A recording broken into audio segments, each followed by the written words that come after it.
nous allons continuer cette émission et je vais vous montrer d'ailleurs ce qui se passe dans le Vatican, comment le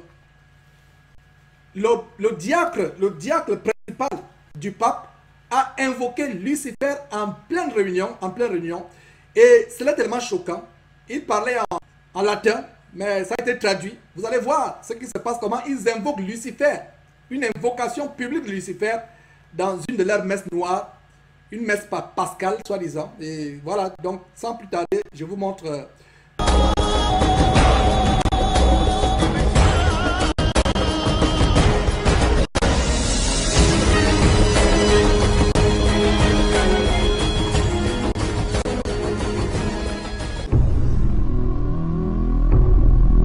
les invocations à Lucifer, comme vous pouvez lire sur votre écran.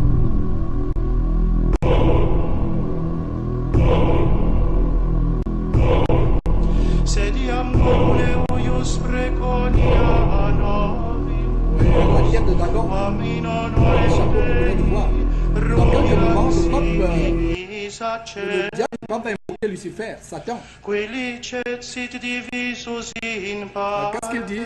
Vous pouvez lire. Lucifer, enflammé, trouve la race humaine. Je dis, oh Lucifer, qui ne sera jamais vaincu. Christ est ton fils, qui est venu de l'enfer, a répandu sa lumière, paisible et est vivant et règne dans le monde sans fin. Allez, regardez ce qu'il dit en latin. En latin, voilà ce que c'est.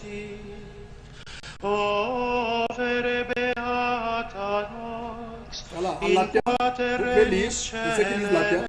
Lucifer enflammé trouve la race humaine. Je dis, oh Lucifer qui ne sera jamais vaincu. Christ est ton fils, qui est venu de l'enfer, a répandu sa lumière paisible et est vivant et règne dans le monde sans fin. Oh Seigneur, quelle abomination!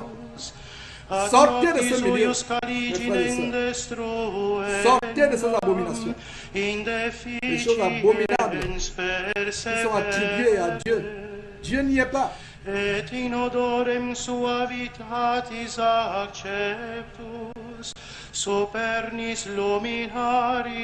Voilà, mes frères et sœurs. Et on a vu un documentaire tout à l'heure. Ils disent Lucifer flamme. Lucifer trouve la race humaine. Quelle abomination.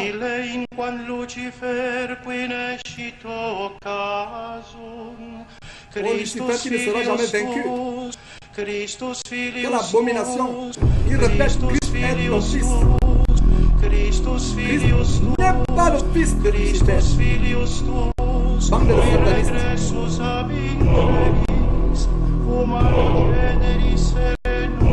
abominables comme cela. Et comme Apocalypse 4 a dit, Dieu appelle son peuple à sortir du système de Babylone. Non pas de Babylone, des filles et des petites filles de Babylone.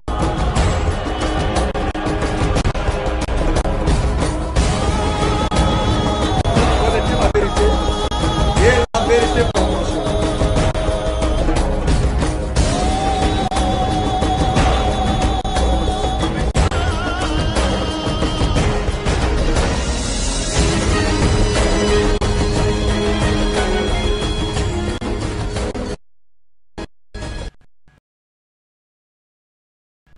Apocalypse chapitre 18. Voilà ce qui arrivera à ce système apostate, à cette église abominable, prostituée. Le système catholique avec ses petites filles, arrière-petites filles, qui sont les églises du mouvement évangélique telles que Impact Centre Chrétien, Paris Centre Chrétien, Charisma, toutes les églises, peut-être l'église luthérienne, toutes ces églises-là, on va vous montrer, on a les documents. Et en parlant de Impact Centre Chrétien, nous avons vu qu'elle est homologuée par la célèbre FPF, la Fédération protestante française. Or, sur les sites du Conseil mondial des églises, du mouvement écuménisme, on ira sur le site, on va vous montrer que la Fédération protestante française, qui regroupe plus d'une centaine d'églises, je ne sais même pas si c'est 150, et peut-être... Non, je vais vous donner les détails tout à l'heure. Je prends un exemple seulement comme de la France, où la plupart des églises sont sous la férule, sont homologuées par la FPF, la Fédération protestante française, qui elle-même est dans le mouvement de l'écuménisme. Voilà donc de quoi je parle. Des petites filles, arrière-petites filles, sortez de toute église qui n'est pas une véritable église. Dès qu'une église a un nom, montagne de grâce, mouvement de la sainteté, mes frères, c'est de l'apostasie. L'église Jésus-Christ n'est pas visible. Elle n'est pas enregistrée dans une quelconque administration. Donc, Apocalypse chapitre 18, après cela, je fis descendre du ciel un autre ange qui avait une grande autorité, et la terre fut éclairée de sa gloire. Le verset 2 continue en disant, il cria d'une voix forte, elle est tombée, Babylone la grande, elle est devenue une habitation de démons, un repère de tout esprit impur, un repère de tout oiseau impur au Dieu. Voilà l'église apostate, l'église prostituée, qui a trompé le Seigneur Jésus-Christ avec un autre amant, avec un autre fiancé, avec un autre époux. Cet époux qui est l'antéchrist. Voilà. La Babylone la grande, un repère de démons. Et nous allons voir comment le Vatican est un repère justement de démons. Vous allez voir comment le sous-sol du Vatican est le lieu où Lucifer a sa place. Je vais vous montrer, vous serez choqués. Et ce que l'ange disait lors de cette vision donnée à Jean, à l'apôtre Jean, c'est la même chose qu'il vous dit aujourd'hui. Et qu'est-ce que l'ange dit? L'ange dit, j'ai entendu du ciel une voix qui disait, sortez du milieu d'elle, mon peuple, afin que vous ne participiez point à ses péchés et que vous n'ayez point part à ses fléaux. C'est la même chose que je crie. L'ange s'est crié et c'est la même chose que je dis aujourd'hui sur cette antenne. Sortez, sortez, peuple de Dieu. Sortez de toute église immatriculée. Sortez de toute église qui a un nom et retournez dans les églises de maison. La parole de Dieu dit, sortez du milieu d'eux et je vous accueillerai. Il y a des gens qui disent, je ne sais pas où je vais aller si je sors. Mes frères et sœurs, si votre maison est en plein incendie, l'incendie a transformé votre maison en une fournaise à dents, vous allez réfléchir un instant, ne sortirez-vous pas, allez vous dire, je ne vais pas sortir, je ne sais pas où j'irai, je ne vais pas sortir. Et si vous refusez de sortir, comme je l'ai toujours dit, les pompiers vont vous attraper et vous jeter dehors. Alors, si votre maison est en feu, vous n'hésiterez pas un instant, vous allez sortir. Il y a des gens qui disent, je ne vais sortir, allez où? Il y a d'autres pasteurs qui retiennent leurs soi-disant fidèles captifs avec ces versets. N'abandonnez pas vos assemblées. Donc, toi qui m'écoutes, mon frère, ma soeur, si ton soi-disant pasteur te dit n'abandonnez pas les assemblées, dis-lui que tu as raison. Je ne dois pas abandonner mon assemblée, mais ceci n'est pas une assemblée. Quand je trouverai une assemblée, je ne l'abandonnerai pas. Mais ton camp de concentration, ton abomination dénominationnelle n'est pas une assemblée. Ce n'est pas une assemblée. Je sors de là pour retrouver une véritable assemblée que je n'abandonnerai jamais. Et une véritable assemblée commence par au moins 2 personnes. Là où 2 ou 3 sont réunis, Jésus-Christ est au milieu d'eux. Qui sont réunis au nom de Jésus-Christ, Dieu est parmi eux. Dieu a dit, j'habiterai au milieu d'eux. Ils seront mon peuple. Donc sortez du milieu de mes frères. Sortez, sortez, sortez, sortez. Ne dites pas qu'il ne sait pas où aller. Allez vous rester dans un trou rempli de crotales, de pitons, de cobras, parce que vous ne savez pas où vous allez, vous irez. Sortez. Même s'il faut errer dans le désert, allez errer. Dieu vous montrera un frère avec qui vous pouvez communier. Je vais vous montrer ce documentaire. L'exorciste en chef du Vatican a indiqué que le diable était dans le Vatican. Le révérend Gabriel Amorth a récemment défrayé la chronique à travers le monde quand il a dit que le diable était dans le Vatican. Vous parlez de quelque chose de très réel, n'est-ce pas?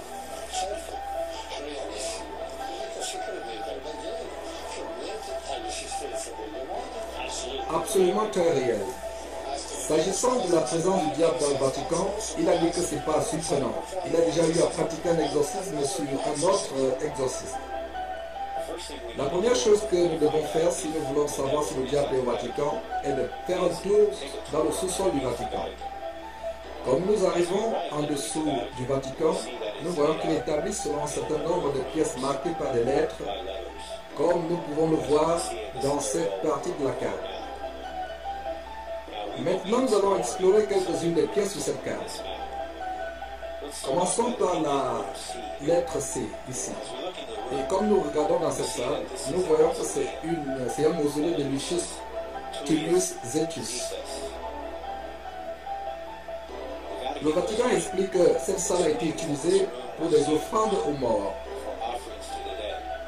nous lisons vue de la façade nord et sol en mosaïque. Dans les coins de la mosaïque au sol, il y a 8 carrés de marbre avec des trous circulaires à travers lesquels les offrandes aux morts ont été versées au cours des rites funéraires réalisés dans la chambre funéraire. Nous avons donc ici une pièce où les offrandes sont faites aux morts. C'est assez commun dans le catholicisme. Maintenant, si nous regardons dans la chambre d'à côté, la salle E, nous voyons là, dans cette pièce, qu'ils ont un vase qui a l'image d'une méduse. Donc ici sur le Vatican, nous avons une méduse. Et puis nous nous sommes posé cette question.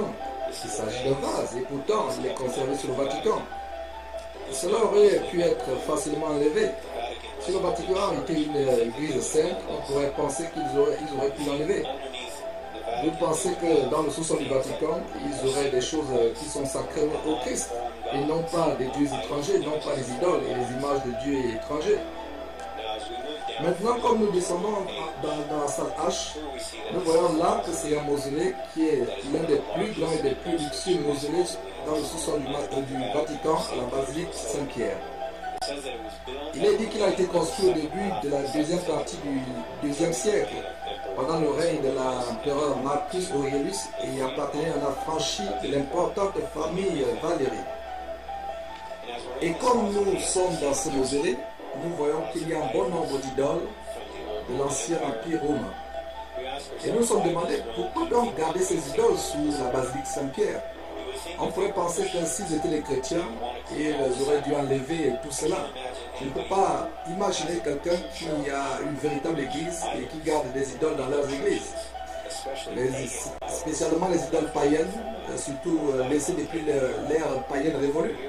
Mais ici nous avons dans le sol du Vatican beaucoup d'idoles païennes qui sont gardées sous la basilique Saint-Pierre. Voici une idole. Le Vatican affiche une tête d'un enfant en stuc doré. Une mèche de cheveux typique d'un initié dans le culte d'Isis est visible. Et si nous regardons, voilà, c'est l'idole d'un enfant qui est ici dans le culte d'Isis. Et si nous regardons dans cette salle, nous voyons que certains stocks décorent les murs. Ici, nous avons la personnification de Saïnis. Et rappelez-vous dans le livre de l'Apocalypse, où il est dit que la bête sort de l'océan. On se pose la question, pourquoi le Vatican a-t-il des dieux étrangers sous sa basilique? Pourquoi les protège-t-il si c'était une vraie église? Il ne pouvait pas le faire même pour des raisons artistiques, en particulier avec des mauvaises choses qui s'y passent. Et comme le prêtre l'a dit précédemment, le mal existe bel et bien dans le Vatican, le diable est réel. Mais l'hypocrisie de tous ces éléments, c'est qu'ils ont toutes ces images maléfiques et ces idoles dans le sous-sol du Vatican, à la basilique Saint-Pierre. Nous voyons aussi des figures de génies avec les ailes de chauve-souris qui sont également représentées sur les murs. Encore, ceci est censé être une église sainte et un saint lieu. Or, ces choses-là sont disposées depuis de nombreuses années. Et comme nous rentrons la tour à côté, la salle I, nous voyons les détails de la mosaïque au sol, avec les chars de Mercure et de Pluton. Et c'est là une référence explicite à la victoire de la mort. Et le retour de l'au-delà, il le décrit comme étant une splendide mosaïque, un sol mosaïque, où Mercure est représenté par une calycée avec une aile et des chevilles. Et marchant devant un char qui transporte Pluton et sa femme Perséphone. Nous avons donc ici tous ces dieux romains sous le Vatican, des images de dieux étrangers. Mais comme nous passons à la salle suivante, nous comprenons pourquoi il garde toutes ces idoles là-bas. Comme nous passons à la pièce U, ainsi nous voyons qu'il y a, nous avons dans le champ de tous les champs. Sur le mur, il y a une représentation de Lucifer qui est le porteur de lumière, l'étoile du matin, à l'opposé de la paroi qui est un dessin de Vespère, l'étoile du soir, les symboles cosmiques du cycle de la vie humaine. Nous avons découvert que quand vous arrivez à la salle 1, là nous avons la représentation claire de Lucifer dans le sous-sol du Vatican à la basilique Saint-Pierre. Nous nous sommes donc demandé pourquoi garde-t-il cette image de Lucifer dans le sous-sol du Vatican? Encore une fois, vous allez penser que si vous êtes une église chrétienne, vous n'aimerez pas avoir une de ces images. Nous savons qu'ils vont dire, oh, nous regardons parce que c'est un patrimoine de l'UNESCO ou quelque chose comme ça. C'est toujours leur excuse. L'enregistrer pour l'amour de l'art. Mais pour le vrai chrétien, ce n'est pas une excuse. Car nous savons, si vous donnez la gloire et de la propagande aux fausses divinités, aux faux dieux païens, que faites-vous? Vous êtes en réalité en train de soutenir le royaume spirituel du mal. Cela ne peut pas venir de Dieu. Et vous prétendez par exemple être une véritable église. Et vous, de quel exemple donnerez-vous? L'exemple de fait de représentation de Lucifer dans le sous-sol du Vatican depuis des centaines d'années. Mais ces images ont été là, selon ce qu'ils prétendent depuis l'époque de Constantine. Et nous savons que c'est lui qui était la première personne à avoir construit cette basilique. Encore, nous nous posons la question, pourquoi ont-ils ces représentations de Lucifer dans le sous-sol du Vatican? Mais nous pensons que la réponse du pourquoi de ces images, de ces idoles gardées dans le sous-sol du Vatican, c'est parce qu'en fait, nous avons affaire à une église apostate et qui a toujours été apostate. Et même maintenant, elle est remplie de francs-maçons. Et nous savons que la raison pour laquelle ils gardent ces choses depuis longtemps, d'ailleurs, ils exhibent ces choses depuis un certain temps sur leur site internet parce qu'ils veulent que les gens voient cela. Ils veulent que les gens voient ce qu'ils sont en réalité. Mais pour les masses qui croient que Rome est toujours l'église pure, ils ne se gênent pas de les tromper en leur faisant croire qu'il y a encore une église chrétienne. Quand vous descendez dans le sous-sol du Vatican, vers le sens suivant, ils vont essayer de vous convaincre durant votre visite que Pierre est enterré là-bas dans l'une des chambres, ce qui donne de la crédibilité au pape. Mais nous nous posons la question, pourquoi voulez-vous suivre un pape qui a toutes ces mauvaises choses dans son église? Et il est clair que c'est la représentation de Lucifer, du diable dans le sol du Vatican, qui est bien caché dans le sous-sol du Vatican, à la basilique Saint-Pierre. Maintenant, si vous êtes un catholique et vous regardez cette vidéo, nous vous encourageons à sortir de cette église. Comme vous pouvez voir à travers ces images et ces idoles qui sont conservées dans le sous-sol de votre église, nous espérons que vous allez vous allez considérer sérieusement ces choses. Et vous posez la question, mais si mon église est une vraie église, alors pourquoi font-ils la promotion de ces choses? Pourquoi ils veulent que les gens voient ces choses?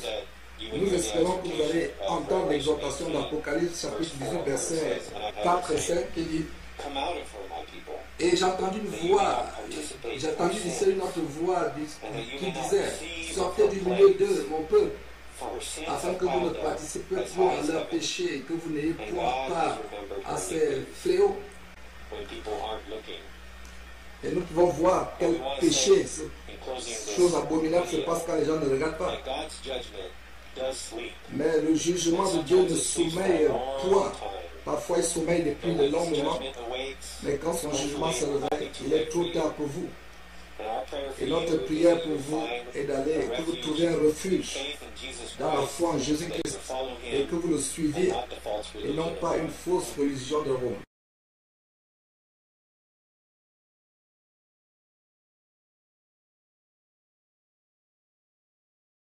Et voilà, mes frères, des choses que nous montrons afin que le peuple de Dieu soit édifié. Nous devons connaître ces choses. Et nous allons poursuivre cet article. D'ailleurs, je vous ai montré ce document où Billy Graham est impliqué fortement dans le mouvement évangélique, le mouvement écuménique qui a envahi, qui a vendu le courant évangélique à Rome, au Vatican, au pape. Et il y a ce document que nous allons suivre. D'ailleurs, je reviens encore sur cette messe noire où ils sont en train de rendre le culte à Satan, à Lucifer. Vraiment, ça m'a tellement choqué d'entendre ces choses. Ça m'a choqué. Et c'est vraiment terrible, ces choses que nous montrons. Et vous savez, vous qui êtes catholique, il n'y a plus d'excuses. Vous pensez que vous êtes dans une religion, dans une église pure, sans tache ni ride. Vous êtes dans une grosse abomination. En fait, c'est Lucifer qui est dedans. Et je pense qu'on a monté abondamment de documents pour prouver cela. Donc, nous allons continuer avec ce document. Et c'est par là où on va transiter maintenant pour évoluer à d'autres sujets tellement importants. Le pape qui renie Jésus-Christ comme sauveur. Le pape renie Jésus-Christ, non seulement le pape, mais aussi ce célèbre homme, célèbre entre guillemets, du mouvement évangélique américain, Billy Graham. Le mouvement œcuménique compromettre la vérité pour une fausse unité. Voici une citation du pape Jean-Paul II disant que vous pouvez être sauvé sans pour autant reconnaître Jésus-Christ comme sauveur. Ce sera dans la sincère pratique de ce qui est bien dans leur propre religion et tradition et en suivant ce que leur propre conscience leur dicte que les membres d'autres religions répondent positivement à l'invitation de Dieu et reçoivent le salut en Jésus-Christ, même s'ils ne le reconnaissent pas ou ne l'admettent pas comme leur sauveur. Ça, c'est Jean-Paul II. Voilà, que disent les Écritures? Il n'y a de salut en aucun autre, car il n'y a sous le ciel aucun autre nom qui a été donné parmi les hommes par lequel nous devons être sauvés. Actes chapitre 4, verset 12. Jean chapitre 14, verset 2. Je suis le chemin, la vérité, la vie. Nul ne vient au Père, nul ne va au Père que par moi. Voilà, Billy Graham, l'une des plus grandes figures, les figures les plus respectées du mouvement évangélique aux États-Unis. Voilà ce qu'il a dit, cet homme. Et c'est une citation. J'avais l'habitude de croire que les païens des pays éloignés étaient perdus et se dirigeaient en enfer. Je ne le crois plus. Je pense qu'il y a d'autres voies pour reconnaître l'existence de Dieu. Mais que dit l'Écriture? Matthieu 7, 14. Mais étroite est la porte, resserré le chemin qui mène à la vie, et il y a peu qui les trouvent. Voilà. Là est une sincère tentative de compromettre la parole de Dieu. Éphésiens chapitre 5, verset 11. N'ayez point part aux œuvres infructueuses des ténèbres, mais condamnez-les. Donc en 1986, Jean-Paul II, dans le concile d'Assise, a réuni les leaders religieux à travers le monde. Les spiritistes, les animistes, les bouddhistes, les hindous, les indiens aux États-Unis, les natifs américains. Ils ont arpenté le podium et devant le micro, ils priaient pour le même Dieu selon eux. Et ils priaient pour une énergie mondiale qui devait apporter la paix. Et Jean-Paul II a permis à son ami, le Dalai Lama, de mettre un Bouddha, une statue sur le podium. Et il est en train de faire des incantations, des invocations. Voilà. Galates chapitre 1, verset 8, verset 6 d'abord. Je m'étonne que vous détourniez si promptement de celui qui vous a appelé par la grâce de Dieu pour passer à un autre évangile.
Your Holiness, may I present Archbishop Kayang Barsamian, Primate of the Eastern Diocese of the Armenian Church in America. According to ecumenical protocol, the Eastern Orthodox would be first in order, as they are, of course, first in priority in the Catholic Church's ecumenical responsibility. Holiness, may I present Archbishop Yichen Akachi, the legate and ecumenical officer of the Eastern Diocese of the Armenian Church in America and president of the National Council of Churches in the United States. Holiness, may I present Reverend Dr. Donald McCoy, representing the presiding Bishop Mark Hansen of the Evangelical Lutheran Church in America.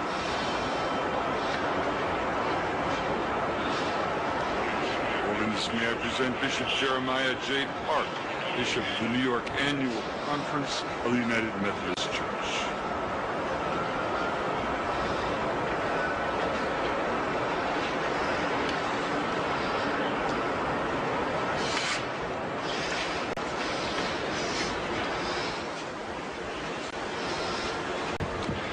Your Holiness, may I present Reverend Wesley Granberg Michelson, the General Secretary of the Reformed Church in America.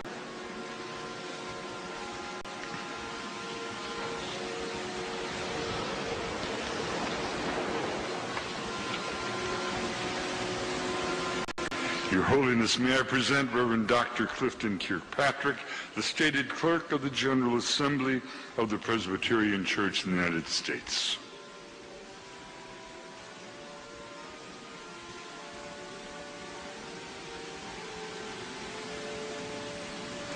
Your Holiness, may I present Reverend Dr. William J. Shaw, President of the National Baptist Convention, United States.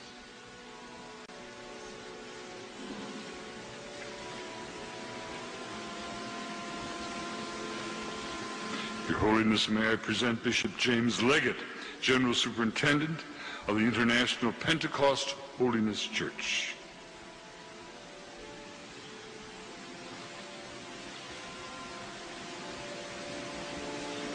Your Holiness, may I present Dr. Leith Anderson, President of the National Association of Evangelicals.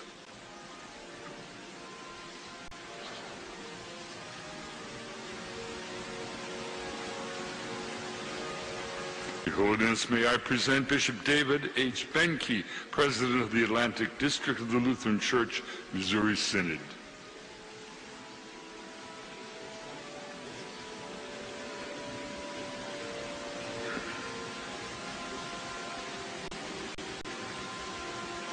Your Holiness, may I present Reverend Dr. A.R. Bernard Sr., President of the Council of Churches of the City of New York.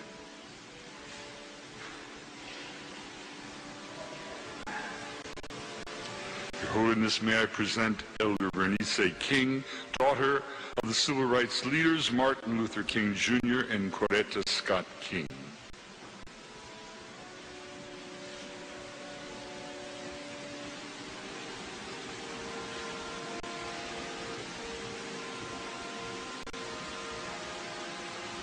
Your Holiness, may I present Reverend Jimmy Songji Lim, Executive Director of the Council of Churches of the City of New York.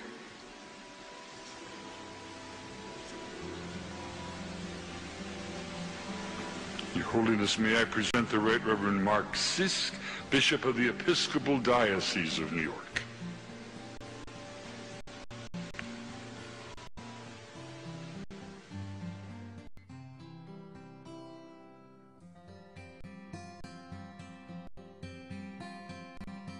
And I saw what looked like a sea of glass mixed with fire, and standing beside the sea, those who had been victorious. They held harps given them by God, and they sang the song of Moses and the song of the Lamb. And they sing the song of Moses, the servant of God, and the song of the Lamb.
Voilà mes frères, nous sommes de retour après ce clip qui vous montre vraiment l'apostasie de l'écuménisme. Voilà donc un pape qui a en train de recevoir les leaders religieux à travers le monde. Comment ils se prosternent, et c'est ce que je vous disais. Ils se prosternent chacun devant ce monsieur qui est derrière l'abomination catholique. Il se prosterne, mais lui ne se prosterne devant personne. Et comme je vous le disais, je n'ai jamais vu le pape baisser la tête, se prosterner devant qui que ce soit. Aucun pape. Si vous avez une image, une photo ou une vidéo, le pape se prosterne devant qui que ce soit, faites-moi signe. Même les présidents des pays les plus puissants du monde, l'Angleterre, la France, le Japon, la Chine, la Russie, les États-Unis surtout, tous se prosternent devant le pape. Que ce soit les leaders politiques, que ce soit les leaders de la finance, ils se prosternent devant le pape. Ce n'est pas vraiment... ce n'est pas un hasard. Ce n'est pas un hasard, c'est quelque chose de spirituel. Et nous montrons ces choses pour vous ouvrir les yeux, pour vous dire que mes frères et sœurs, faisons attention. Nous devons sortir effectivement. Il y a Serge qui dit, frère Georges, j'ai vu la fille de Martin Luther King faire allégeance au pape. Et effectivement. Et laissez-moi vous dire que pour vous qui ne connaissez pas qui est le véritable Martin Luther King Jr., mes frères, vous me voyez sourire. Oh mes frères et sœurs, faites vos recherches. Allez faire vos recherches, vous allez découvrir ce qu'il y a derrière. Ces gens qui sont idolâtrés.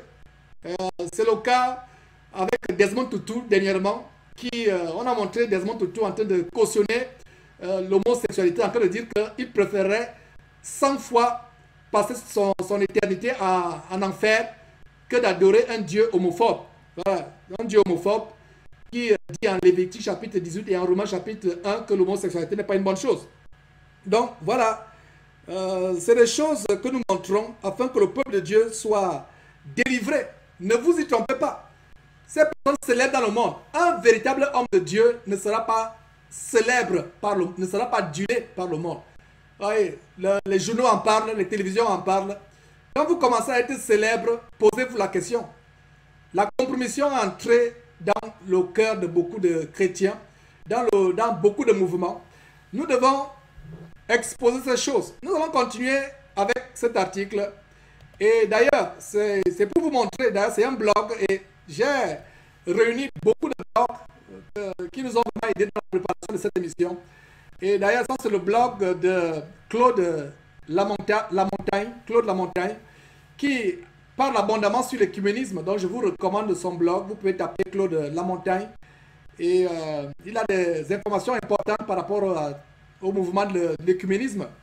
Et nous pouvons lire ici, vous trouverez ici une liste d'organisations écuméniques et une liste de leurs membres.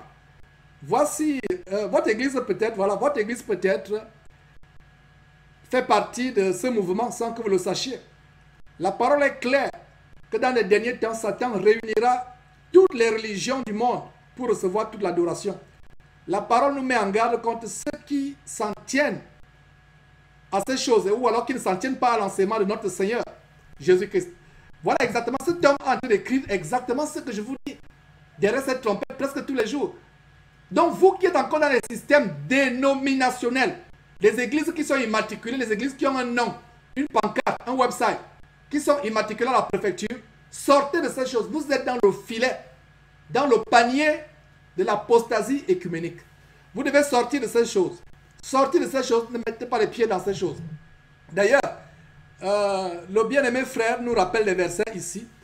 Le verset de 2 Corinthiens, lisons ensemble, mes frères et sœurs. 2 Corinthiens chapitre 6, verset 14 dit, ne vous mettez pas sous un joug, ne vous mettez pas sous un même joug avec les infidèles, car qu'y a-t-il de commun entre la justice et l'iniquité? Et quelle union y a-t-il entre la lumière et les ténèbres? Voilà un verset qui anticipait déjà la possibilité, mes frères et sœurs, de l'écuménisme. Voilà un verset d'avant-garde. Le Saint-Esprit, inspirant l'apôtre Paul, savait qu'il devait avoir un moment où la religion mondiale devait préfigurer, devait annoncer la venue de l'Antéchrist, l'adoration à Satan. Donc, il y a des chrétiens qui se disent chrétiens. Si vous êtes chrétien et vous êtes encore dans une quelconque église bâtiment, sortez de ces choses, mes frères et sœurs. C'est terrible. Nous ne devons pas avoir part à ces choses. Nous devons sortir de ces choses. C'est vraiment... C'est terrible, mes frères et sœurs. Donc, ne vous mettez pas sous un même joug. Regardez le joug. Le joug, je vais vous démontrer ce que c'est un joug. Un joug, c'est cette barre de fer ou de bois qui servait à mettre deux esclaves ensemble pour qu'ils ne puissent pas fuir. Et aussi dans les régions agricoles, où on pratique l'agriculture rudimentaire, ils attellent deux vaches ou deux bœufs. Il y a le joug, attelle les bœufs ensemble pour que les bœufs labourent. Et on s'assure que les bœufs qui sont attelés par le joug en bois ou en fer sont d'un même gabarit, sont d'une même forme, d'une même force physique. Imaginez-vous qu'on attelle un bœuf qui est gros et un bœuf qui est maigre.